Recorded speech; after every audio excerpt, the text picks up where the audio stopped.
Thank you, President.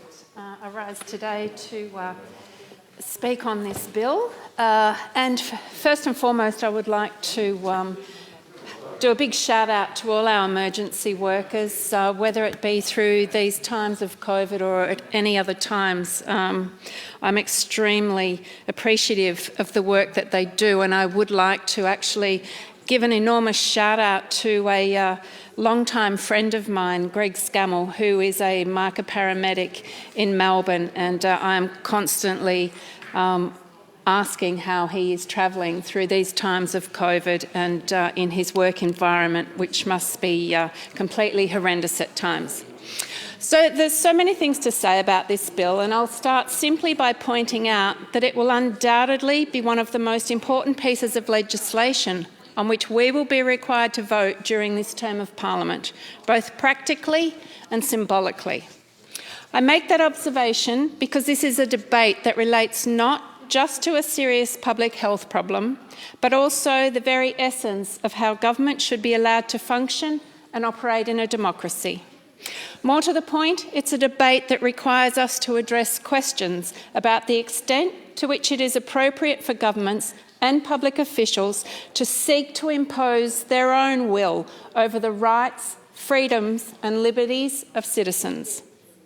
Given the way that the bill deals with those issues in various different respects, Darren Hinch's Justice Party will not be supporting it in its current form. There are a number of reasons as to why we are taking that position.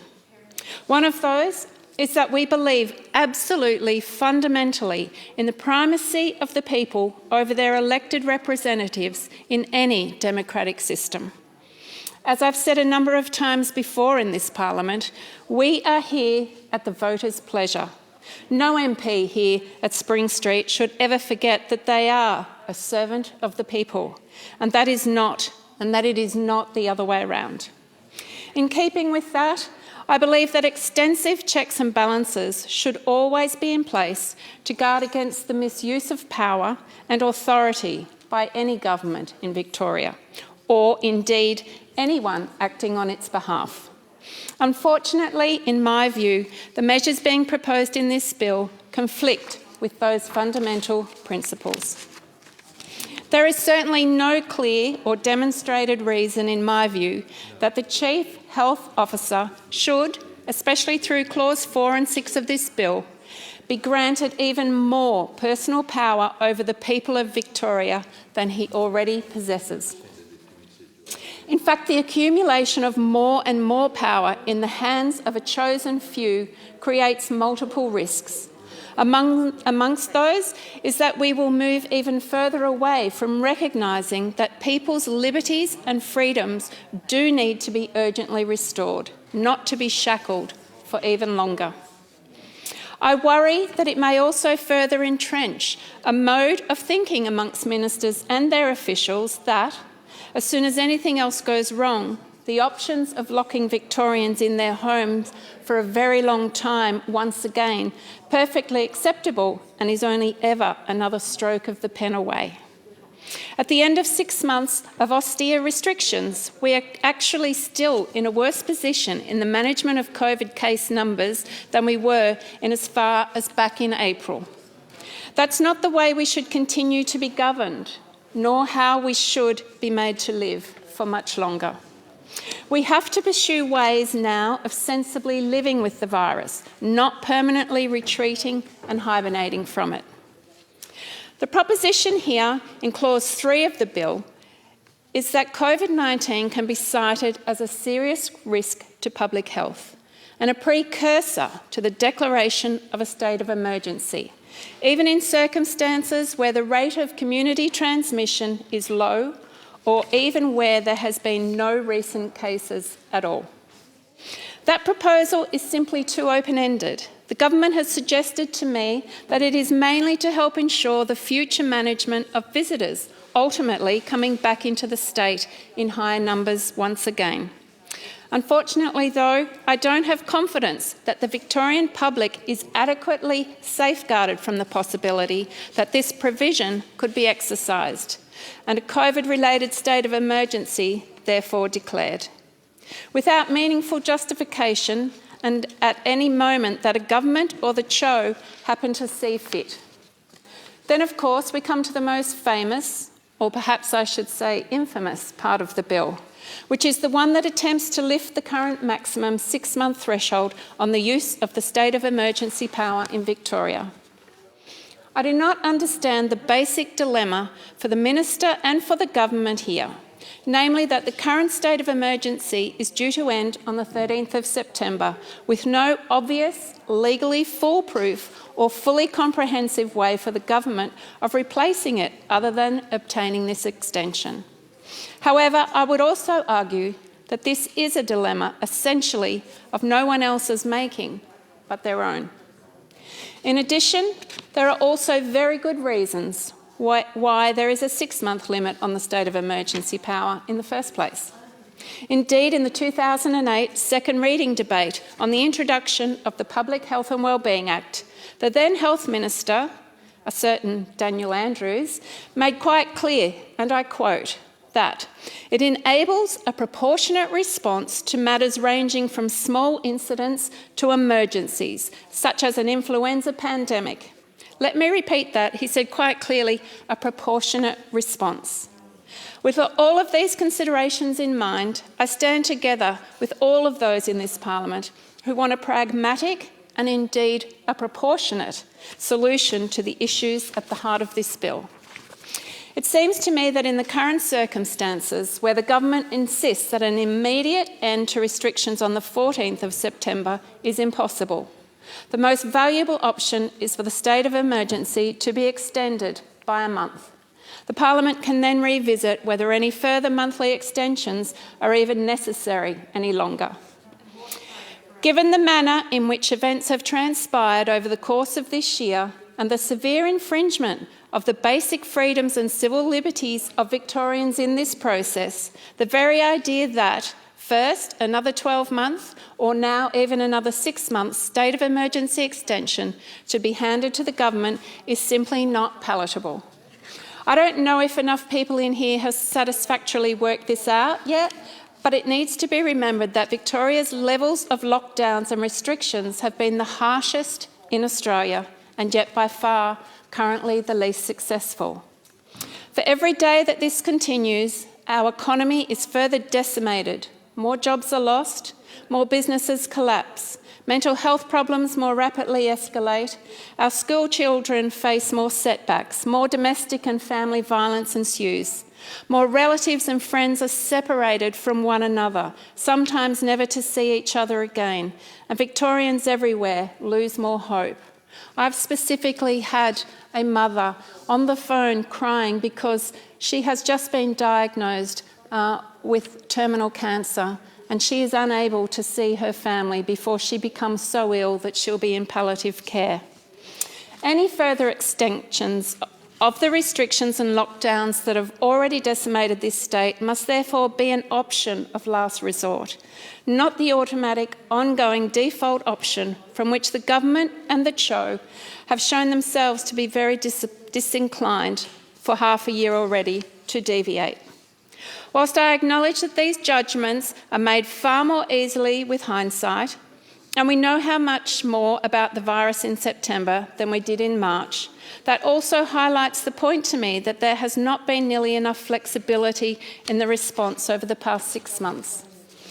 As early as the 23rd of April, in a speech in this place, I was directly raising the point that this Parliament may need to recognise that many Victorians believed, even by then, that there needed to be an easing of the worst of restrictions. Of course, that presupposed that things like the serial failures in contact tracing and the hotel quarantine disaster wouldn't subsequently occur. Since at least the start of June in here, I've also been calling repeatedly for the government to urgently consider allowing regional communities to experience less restrictions and/or particularly for our businesses to re-emerge from them earlier than our metropolitan counterparts. I know that Ms Symes, as the Regional Development Minister and as my fellow MLC from Northern Victoria, absolutely understands the groundswell of local support for this. And she has... knocking at their door tomorrow either, though. You know that. I was going to continue with the compliments, but I'm not sure that I will now. We have previously stated in my speech that we would support month by month so that we don't have Victorians coming up to Northern Metropolitan. I'll continue on. But until a few hours ago at least, I still hadn't been sure that was true of enough other people in positions of power. Of course, the problems associated with the restrictions in Northern Victoria have been further exacerbated by the nonsensical decision of the New South Wales and South Australian governments to inflict hard border closures on our regions. The generally poor and inefficient practical administration of these border closures has created even further ripple effects. People around the borders are frustrated and in many cases angry. And I'm not talking there simply about the thousands of people whose basic lives and livelihoods have been the subject of total dislocation and upheaval, but also about many other thousands of people less immediately and practically affected at a day-to-day level as well. I have spoken to the government about these issues and asked questions about them on a very regular basis. Given that I had been talking about this specifically to the government again last week and over the weekend, I was therefore heartened by the Premier's comments yesterday that the government is now looking at new exemptions for businesses and industry. I'm also very pleased by his comments earlier this morning that he will apparently make some more announcements on Sunday about how things will look very different for regional Victoria restrictions shortly. Similarly, I spoke to the government over the weekend very directly about the potential of implementing something akin to the traffic light system used in Denmark. This could potentially free up in a safe and practical way those parts of the states, including many in Northern Victoria, that have had low or no coronavirus cases. I was therefore encouraged to hear the Premier now talking openly yesterday about this also. It seems there may be some important movement ahead, both literally and metaphorically, and I'm thrilled to think that the voices of regional MPs are now being loudly heard, and that includes yours also, Minister Symes. I might also add that I am even happier that a joint letter that I co-signed to the Prime Minister with the member for Mildura, Ali Cupper, and New South Wales MLA Helen Dalton seems to have been met with a positive response as well. In turn, I would also argue that across the state there needs to be less exclusive concentration in the response on the disease itself, as opposed to a broader, more holistic view of all elements of policy from a risk management perspective.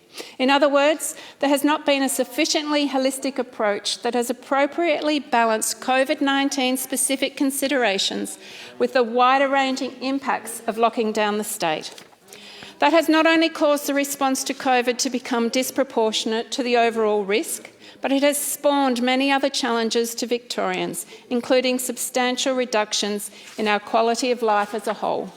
The basic point here is that Victorians cannot endure many more months of coronavirus lockdowns. Indeed, we cannot do many more days of coronavirus lockdowns. In the wake of droughts and terrible bushfires as well, I despair at just how much of my electorate especially will be left behind if these restrictions and the locking down of our areas continue much longer. Yet I can't escape the conclusion that each of the key elements of this bill will consolidate the opposite strategy. Of course, I'm glad that the Premier hinted yesterday that the much-needed roadmaps on the thinking and metrics around getting us back to something resembling normal life as quickly and as effectively as possible will also now be released next weekend. But it has not been good enough that through nearly 6 months, the principal strategy really seems to have been to wait for a vaccine, for as long as that might take. As most of the rest of us, and indeed the rest of the world, has come to realise, that's simply not tenable, especially when there's no guarantee that such a vaccine will ever be produced. The initial priority of flattening the curve was the right one, but beyond that, the fundamental job of governments and their officials was to lead us out of this mess, safely, of course, but also as efficiently and effectively and as quickly as reasonably possible. The Cho's suggestion at PAYAC on the 11th of August, for instance, that Victorians might be required to endure this approach and to continue to do things like wear masks until there is a vaccine, and therefore to do so potentially for years, is just not an acceptable attempt at a resolution.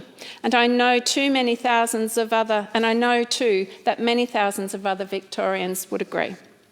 At times like these, and for all the incredibly complicated challenges involved and all the difficult decisions that they have to make, governments also need to provide some optimism and hope too. Notwithstanding that there will always be a very small minority who will do the wrong thing, governments also need to maintain a basic level of faith in the intelligence and capacity of their citizens to take their own prudent steps, to exercise sensible judgment and caution, and to adequately protect themselves in the midst of a health crisis. Because these latter things haven't been evident over the last 2 months. In particular, there is no doubt that the government has lost trust among some elements of our communities. And I would have to say that has probably been truer of regional communities, indeed of border communities, than anywhere else. As much as I regret to say this, across our communities, it has unfortunately been the continued overreach of health bureaucrats and of governments that is the thing that has been proving the most contagious of all. I thank the House.